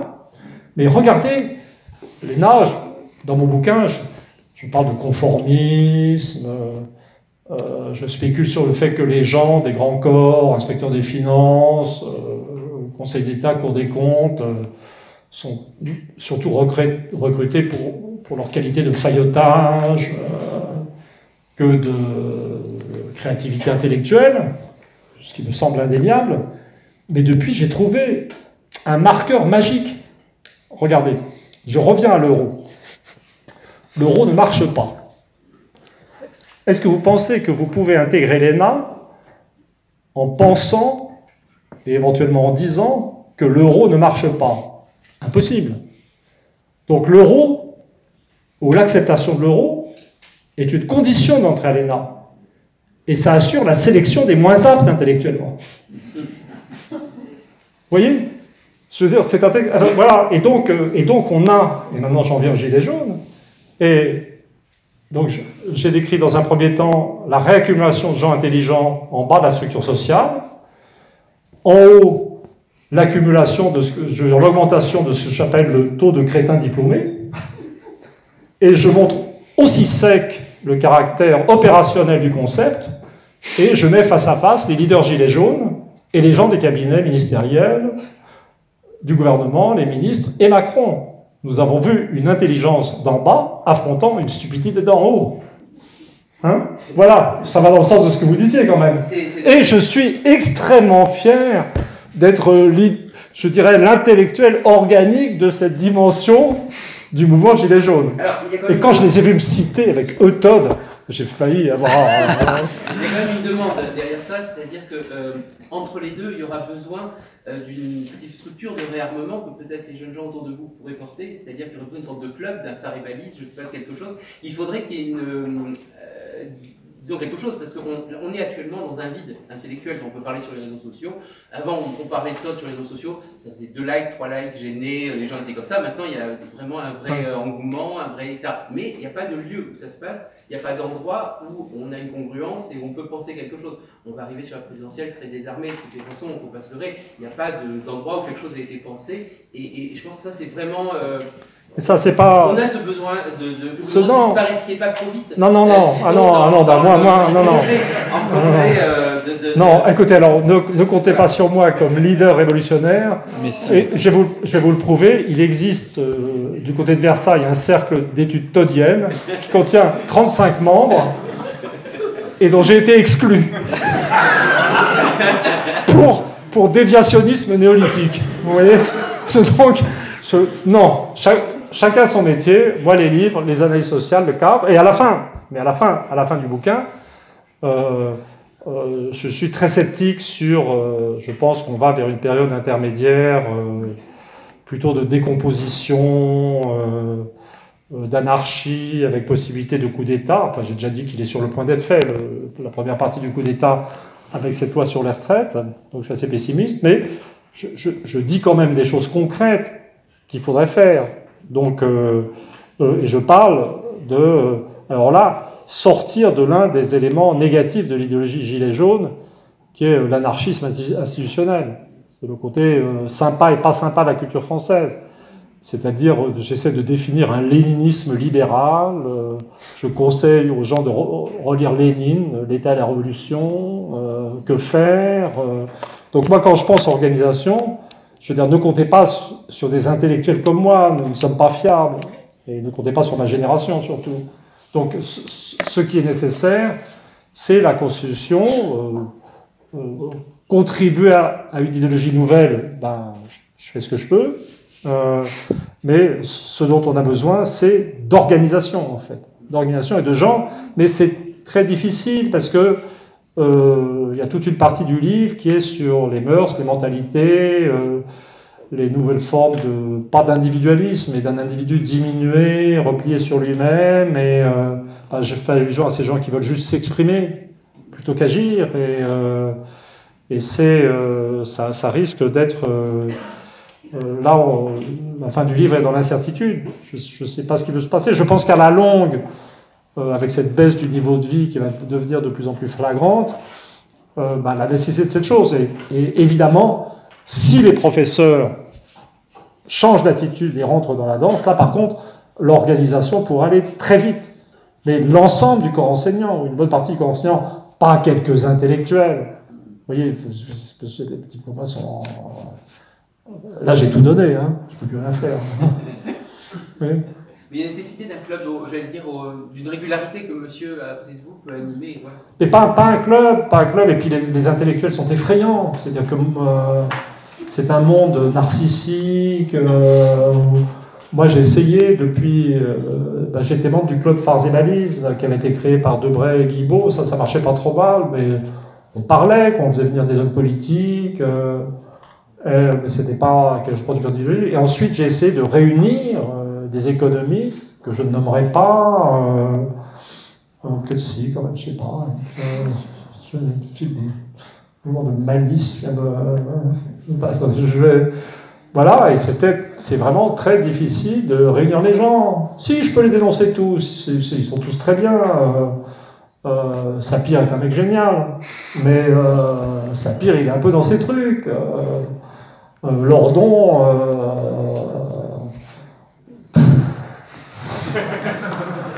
je veux dire, ils sont...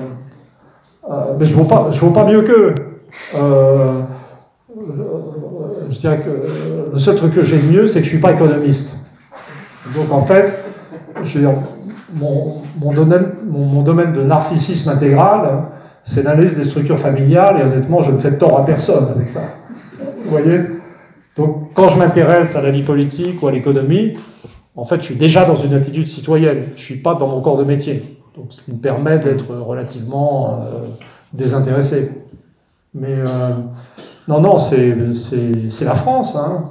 Vous savez, il y a un article, je crois que c'était, je ne sais plus si c'était un Norvégien ou un Hollandais qui avait comparé les styles intellectuels anglo-américains, enfin anglo-saxons, teutoniques, galliques, c'est des Français, et japonais. Alors, japonais, il n'avait pas grand-chose à dire, mais le truc des Français, c'est que tout intellectuel français, même tout étudiant, se considère comme un maître en puissance, et centre de l'univers. Non, c'est encore plus difficile à organiser que les Gilets jaunes. Hein. Je confirme. Voilà. Mais moi, par contre, quand j'étais gamin, j'allais au Parti communiste, et moi j'étais un vrai stalinien, hein. J'y allais pas pour parler, hein. J'y allais pour coller des affiches. Et je trouvais que les gauchistes étaient des bavards. Et je suis désolé, c'est Sciences Po, là. J'étais ici, enfin, cette salle n'existait pas dans son état, là. Mais, et donc j'étais très bien quand j'étais au PC en milieu ouvrier. J'étais là pour servir le peuple. Mais en arrivant à Paris, j'adhérais à l'UEC, l'Union des étudiants communistes, qui pourtant venait d'être purgé de ses éléments trotskistes. Et je trouvais qu'ils étaient trop bavards. Ça me plaisait pas, ils discutaient trop. Oui, donc moi je suis nickel, hein.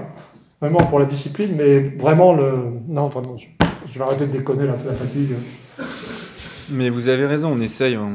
Mais ces questions de discipline et d'organisation, c'est la problématique de la culture française, la culture populaire française démultiplie un problème qui est celui du para-individualisme dans toutes les sociétés avancées. C'est-à-dire c'est particulièrement difficile ici. C'est-à-dire que les gens du Brexit ont pu s'organiser en Angleterre. Hein, et manifester une certaine discipline de contestation, de retour vers le parti conservateur, d'acceptation d'élite. Mais vraiment, la façon dont le mouvement Gilets jaunes, qui était admirable, c'est autodissous, théorisé sur la non-organisation. Je veux dire, moi, je serais un gouvernement ultra-autoritaire préparant un coup d'État, je serais ravi. Hein. Qu'est-ce que tu veux dire par là? Bah, je veux dire, pour faire l'idéal, pour un État autonomisé qui cherche à faire un coup d'État, c'est d'être confronté à une société atomisée où tout le monde explique que l'anarchisme est la meilleure des idéologies et refuse l'organisation en parti. Ce dont on a besoin, c'est d'un parti de discipline.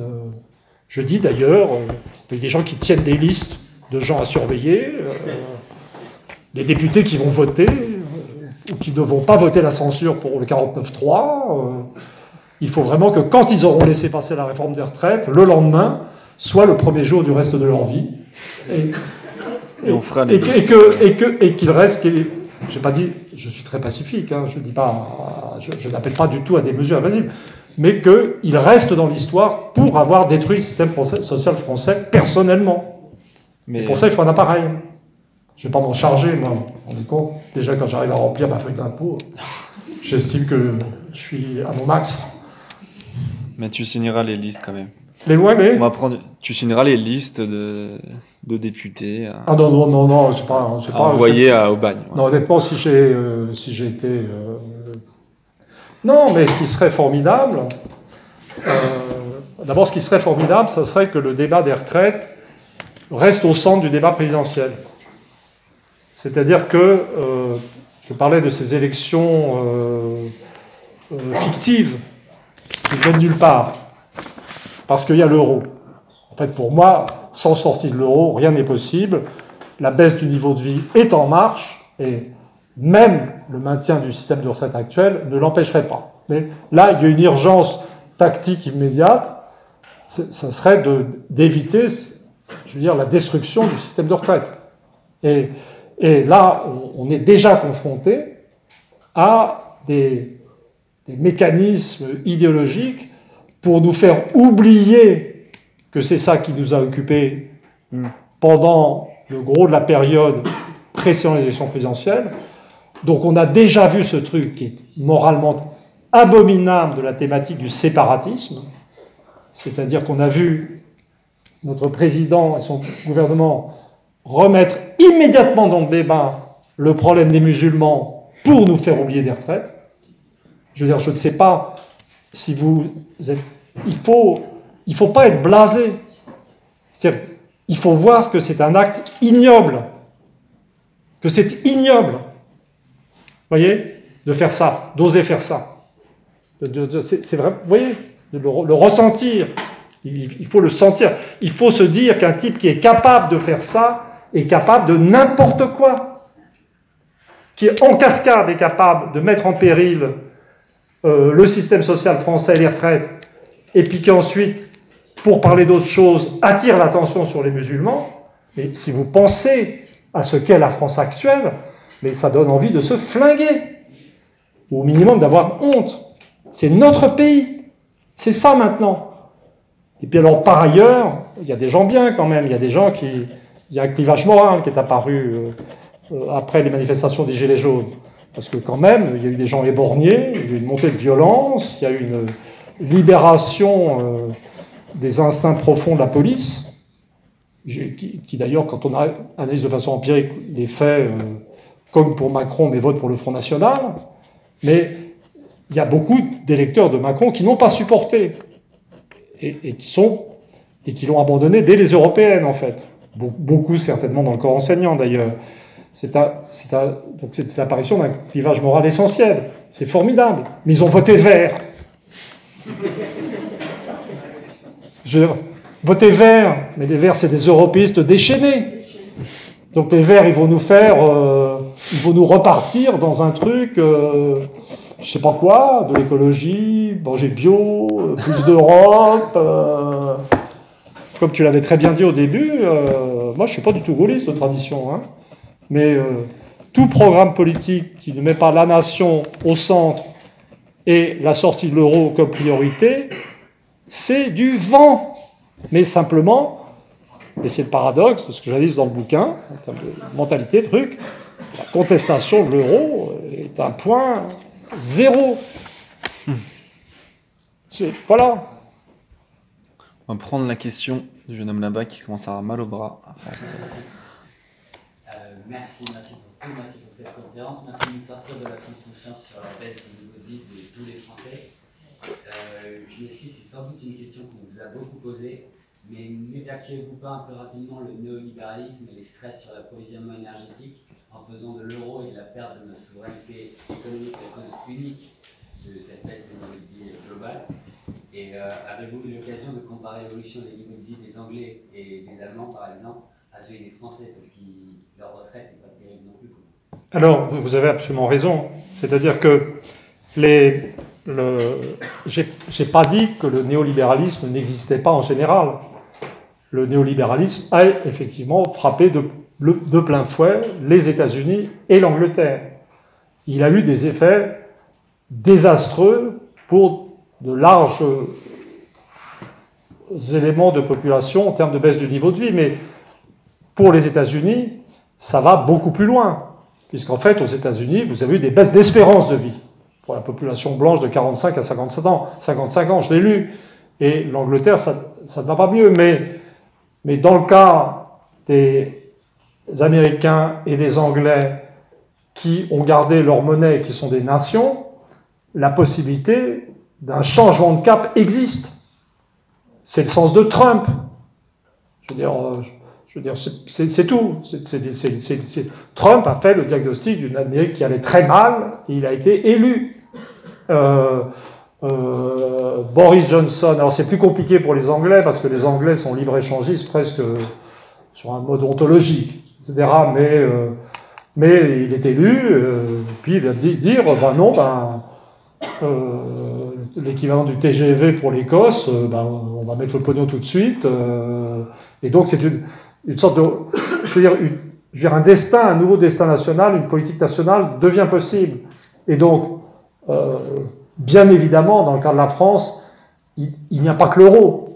Je veux dire, l'incapacité de faire du protectionnisme. L'euro a vraiment aggravé ou accéléré la destruction de l'industrie française, allemande, et puis ça a créé,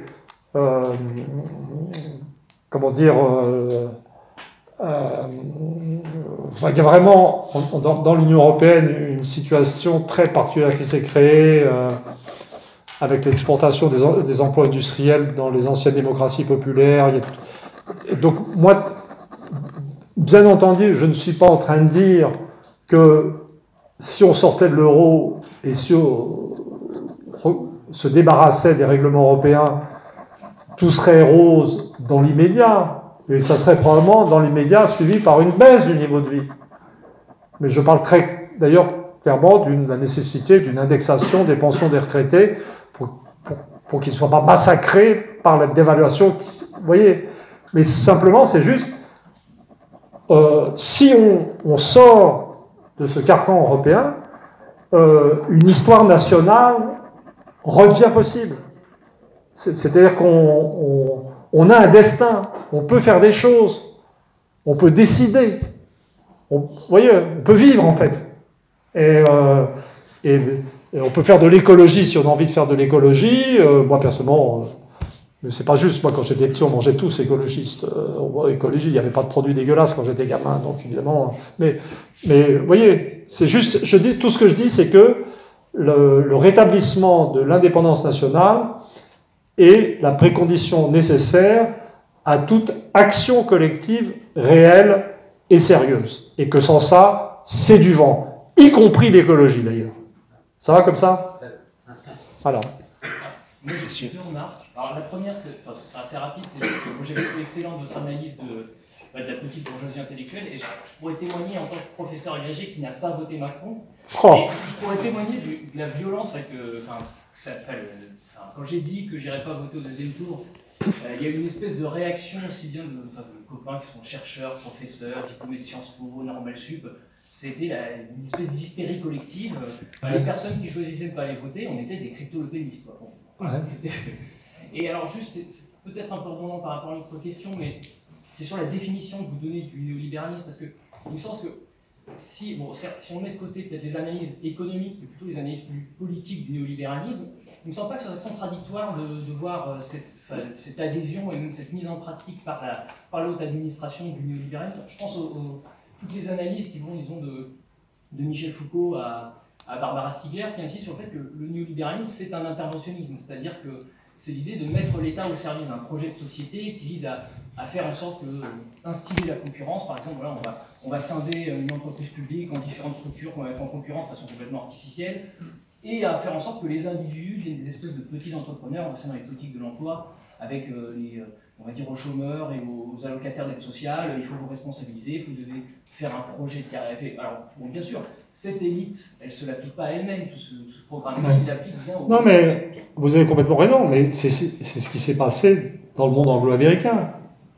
Vous voyez, en France aussi, d'une certaine façon. En France, c'est-à-dire, moi, quand même, je suis mon vrai métier, c'est l'anthropologie et la comparaison des sociétés en rapport avec les structures familiales. Il y a des longs passages, des passages dans mon bouquin où je dis que la diversité régionale française a disparu, finalement, avec la diversité religieuse, que la France n'a jamais été aussi homogène actuellement. Encore une fois, j'entre un peu en choc frontal avec les modèles de différenciation, mais c'est que le modèle de... Je veux dire, les Américains ont l'esprit d'entreprise, les Anglais aussi, probablement, les Allemands d'une autre manière, mais en France, le développement économique était assez largement piloté par l'État. Le système français, la réalité du système français, c'est les grandes écoles scientifiques, qui sont l'une des vraies forces, hein, Polytechnique, les mines, les centrales, qui restent en fait, si on arrive à les empêcher de partir ou d'aller se perdre dans la finance. Donc c'est l'une des ressources qui reste à la France. Et l'action d'État explique pourquoi la France se distingue de pays comme l'Italie ou d'autres, ou même de l'Angleterre, dans certaines dimensions, par l'existence d'industries de pointe.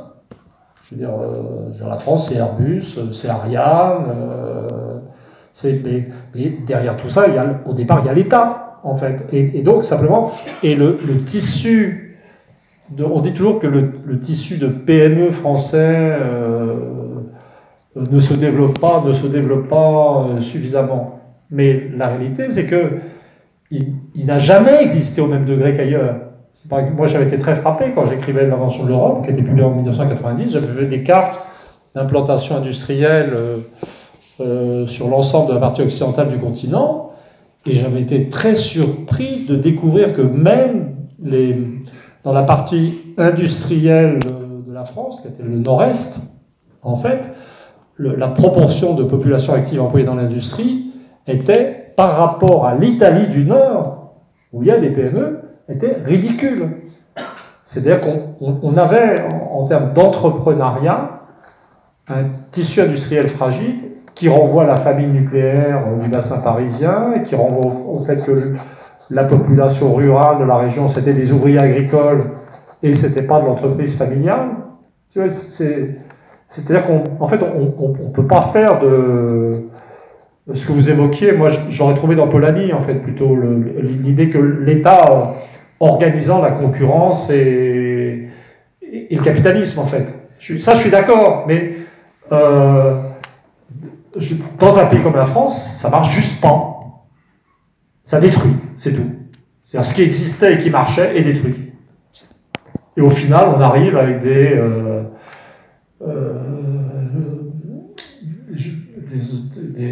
générateurs nucléaires qui, au bout de 20 ans, sont toujours pas finis, parce que l'État a désinvesti. Vous voyez ? Donc, en fait... En fait, ce que je disais, c'était vraiment... Je pense que c'est pas contradictoire, en fait. C'est-à-dire qu'effectivement, cette élite ne comprend pas ce que c'est que le marché. Enfin, et clairement, on a ces grandes entreprises qui sont dépendantes de l'État, avec ces directeurs qui circulent entre les cabinets ministériels et les conseils d'administration, mais il y a quand même une mise en œuvre, en tout cas, d'une certaine partie du néolibéralisme. En tout cas, mais c'est ce que j'appelle colbertisme loufoque. C'est-à-dire que dans leur tête, ils pensent vraiment... Vous voyez ? Alors, il y a un truc que j'ai repris de je ne sais plus quel article, c'est la trajectoire rêvée de l'inspecteur des finances. Donc, il sort de l'ENA dans la botte, il va à Bercy. Donc là, il se comporte comme n'importe quel fonctionnaire méticuleux, il fait de la vérif, hein, c'est ça, une vérification de compte. S'il est sage, s'il est arrivé à Bercy, il doit être spontanément assez sage, hein, au départ.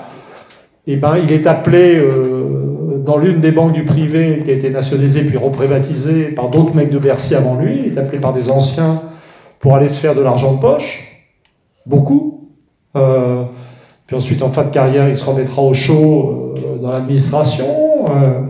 Et peut-être que ce type vit, personnellement, j'en ai pas dans mes relations, hein, mais et ça me manque pas. Parce que je pense que c'est comme dans les bronzés fonds du ski. C'est des mecs qui gagnent à pas être connus. Et donc, Mais eux pensent peut-être qu'ils font du capitalisme. Mais pour moi, le beau mot pour ça, c'est corruption d'État. Alors, là où peut-être il y a une insuffisance, où il y a certainement une insuffisance dans ce que je raconte, c'est que il y avait eu un bouquin de James Galbraith, L'État prédateur, qui a été traduit au Seuil, le fils de... Je dis du grand Galbraith, mais quand je pense grand Galbraith, je pense vraiment à sa taille, parce qu'il était immense, qui explique déjà, mais à propos des États-Unis, que le néolibéralisme c'est devenu du pipeau et que maintenant l'important c'est d'utiliser l'État pour se faire du fric. Donc là, j'ai un petit doute, tout à coup vous me collez le doute. Vous voyez, j'ai le doute. Je ne sais pas quoi en faire, vous prenez de court là. Une dernière question, Voilà. Là-bas. Moi, il y a un truc que je voudrais dire avant de finir. On prend la question, puis je voudrais dire un truc quand même. Bah, sinon, dis-le vite fait. Et comme ça. Mais non, la question d'abord, il faut être poli quand même. C'est vrai. Merci pour cette conférence. J'ai lu avec un immense intérêt votre dernier livre qui m'a donné tout un tas de grilles de lecture. Donc, je veux vraiment vous en remercier. J'ai 1000 questions à vous poser. Je vais me contenter de 2 questions. La première, on a vu que les partis ont été exposés. On a vu que les Gilets jaunes ne sont pas parvenus à s'organiser. Mélenchon a exposé les partis eurosceptiques de 2%. Selon vous, quelles vont être les prochaines formes d'organisation, s'il y en a qui vont se former, voire éventuellement permettre de construire une alternative? Ça, c'est la première question. Et la deuxième question, dans l'hypothèse par je ne sais quel miracle, le peuple français venait à reprendre son destin en main, passer par une élection à la présidentielle, je ne sais plus.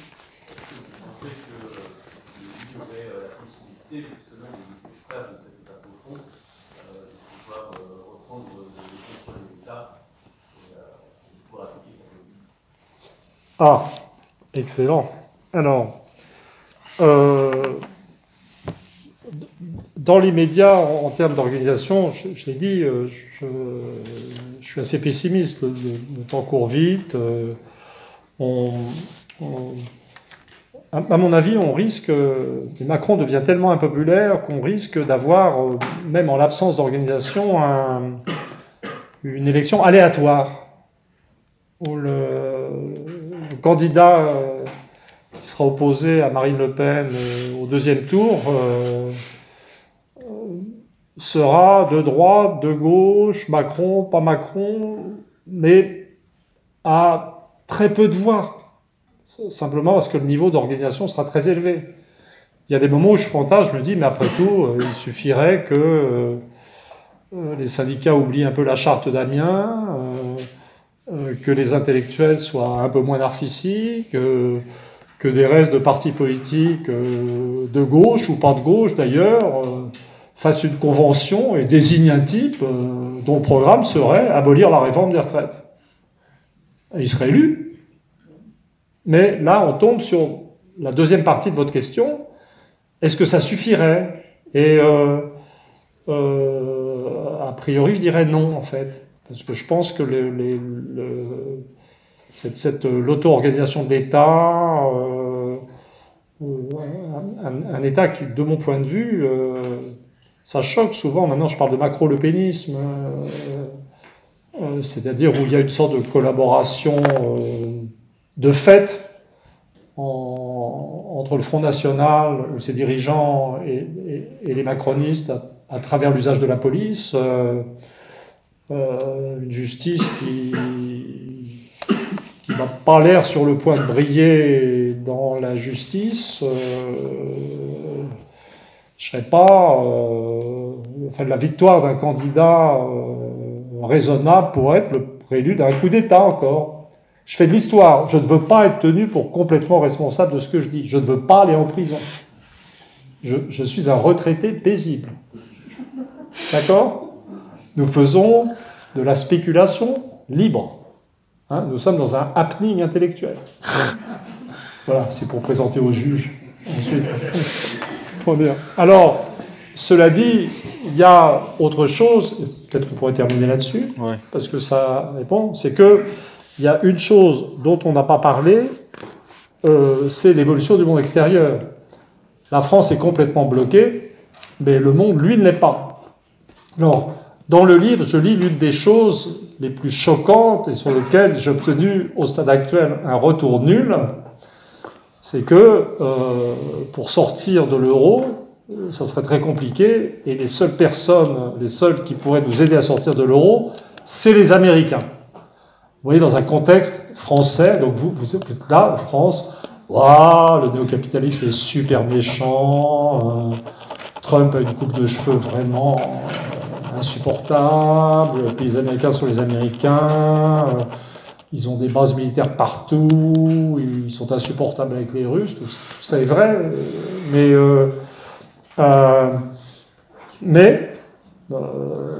les gens retardent un peu, et beaucoup de gens... j'avais ferraillé avec Asselineau. Oui, je suis quand même un type audacieux. Je suis allé à l'université d'automne de l'UPR l'année dernière.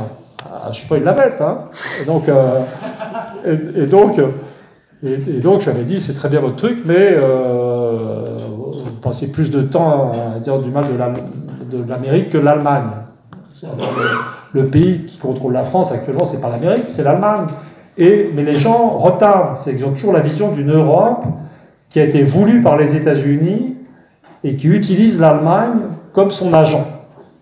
Mais quand on connaît, on sait ce qui se dit dans le monde, dans l'anglosphère, mais c'est à hurler de rire.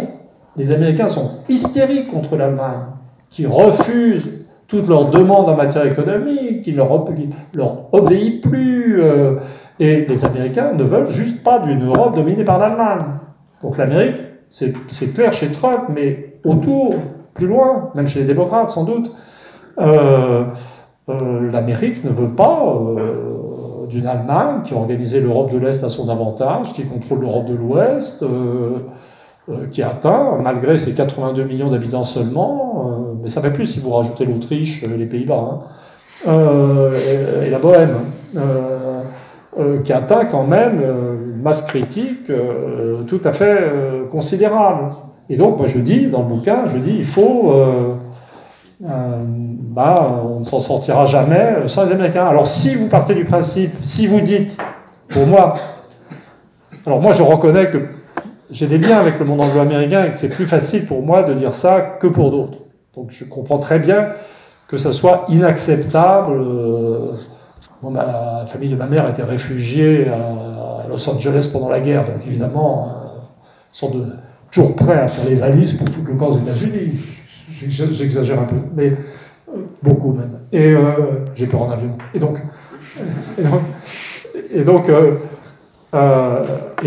je pense qu'on a le droit. Mais en fait, la vérité géopolitique, c'est que si vous refusez l'hypothèse de ce que les Américains pourraient avoir intérêt à aider les Français à sortir de l'emprise allemande, eh ben, c'est terminé.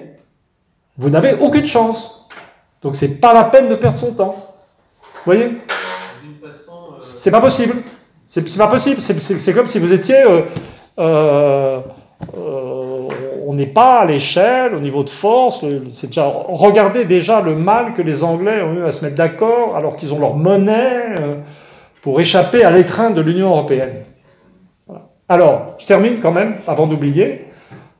Peut-être, en fait, je dramatise complètement inutilement et que la fin a déjà commencé. Et là, on a vécu pendant 2 ou 3 ans avec l'idée que ces pauvres Anglais étaient complètement divisés et que l'Europe était super unie face à eux, qu'ils n'avaient jamais fait le Brexit, etc. Bon, ben, ça y est, les Anglais sont partis. Hein, ils ont retrouvé tout à fait leur unité. Et puis avec eux sont partis quelques dizaines de milliards du budget européen. Et puis on peut déjà plus voter le budget européen, maintenant. Et peut-être que le départ des Anglais, dans un contexte où l'Allemagne est quand même, a l'air sérieusement d'être en train de péter les plombs, hein, peut-être que l'Europe a déjà amorcer son processus de désintégration. La France n'y sera pour rien, on aura été nuls, on n'aura même pas eu la deuxième DB pour participer à la victoire finale sur le monstre, mais peut-être que notre liberté va nous être octroyée par un processus de désintégration de l'Europe. Alors, désintégration, moi j'aime mieux le mot meltdown, hein, liquéfaction. Essayer l'idée d'un système qui est melting down, voilà, qui serait blanc. L'Europe simplement disparaît parce que tout devient dysfonctionnel, que plus personne n'arrive à se mettre d'accord sur un budget parce que quand même, on atteint, j'ai les chiffres dans le bouquin, j'ai les chiffres de population industrielle dans les pays de l'Est. Donc là, c'est quand même, peut-être, je ne sais pas, j'ai tort d'espérer quelque chose de nos énarques. Il y a un moment donné où je m'étais même demandé si Hollande allait avoir un accès d'intelligence. Et en fait, non. Mais là, on va être pris dans des discussions budgétaires incroyables et où les pays... Moi, j'aime bien la démocratie populaire. J'adore la Hongrie, malgré Orban. Et j'attends beaucoup des Polonais pour foutre l'Europe en l'air, parce qu'ils ont déjà foutu le système soviétique en l'air. Donc, il y a un côté dissolvant... J'ai un côté lave plus blanc de la Pologne que j'apprécie énormément. Et donc, mais quand même, la situation va être complètement dingue. C'est-à-dire que tous les emplois industriels ont foutu le camp en Europe de l'Est, et on va se poser la question de savoir de comment maintenir leurs subventions. Ça va donner quoi dans le monde, ça, hein, pour expliquer? Extraordinaire. Donc quand même, on peut rêver. Mais c'est les forces extérieures. Les forces extérieures.